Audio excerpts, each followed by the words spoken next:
Hello viewers, আসসালামু আলাইকুম। এই ভিডিওতে আমি দেখাবো গাড়ির দরজা লক করার নিয়ম। অনেক গাড়িতেই এই সুইচ বোর্ডের এখানে দরজা লক আনলক থাকে না, যার ফলে অনেকেই দরজা লক আনলক করতে চান কিন্তু সুইচ খুঁজে পান না।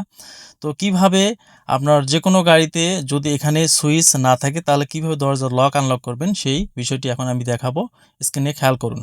বিশেষ করে লেটেস্ট গাড়িগুলোতে কিন্তু এই বোর্ডটি দেখতে পাচ্ছেন, সুইচ বোর্ড। এখানে কিন্তু সুইচটি থাকে, দরজা অর্থাৎ ডোর লক আনলক। আর এই ডোর লক আনলক অনেকে খুঁজে পান না। তারা কিভাবে আপনার এই যে পুরাতন মডেলগুলোর গাড়িতে যেগুলোতে এই লকটি নেই অর্থাৎ সুইচটি নেই, সেই গাড়িগুলোতে কিভাবে আপনি এই সুইচটির মাধ্যমে লক করবেন এবং আনলক করবেন সেই বিষয়টি আমি এখন এই ভিডিওতে দেখাবো।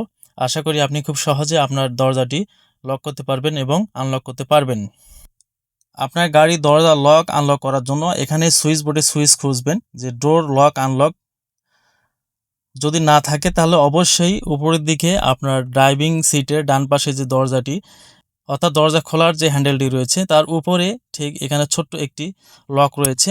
এই লকটি আপনি যদি পিছনের দিকে দেন তাহলে আনলক হবে, অর্থাৎ আপনি দরজা খুলতে পারবেন।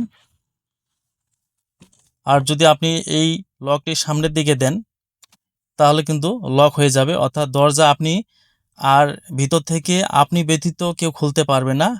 অর্থাৎ আপনার পিছনে যারা থাকবে এবং বাম পাশে যারা থাকবে তাহলে খুলতে পারবেন না, শুধুমাত্র আপনি খুলতে পারবেন।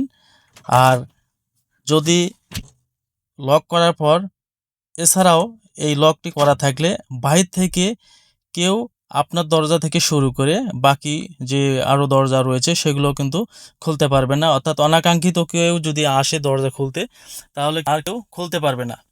অর্থাৎ এখানে দেখতে পাচ্ছেন আমি যখন আনলক করব এই দরজাটি কিন্তু অর্থাৎ অন্যান্য দরজাগুলো অটোমেটিক আনলক হয়ে যাবে, তার সহজে খুলতে পারবেন। আর যদি আপনি এটি লক করে দেন তাহলে কিন্তু অন্যান্য দরজাগুলো লক হয়ে যাচ্ছে। অর্থাৎ আপনি ড্রাইভিং সিটে থাকা দরজা ছাড়া অন্য কেউ খুলতে পারবে না ভিতর থেকে, অথবা বাইরে থেকে কেউ খুলতে পারবে না যতক্ষণ না আপনি এই লকটি আনলক করে দিয়েছেন।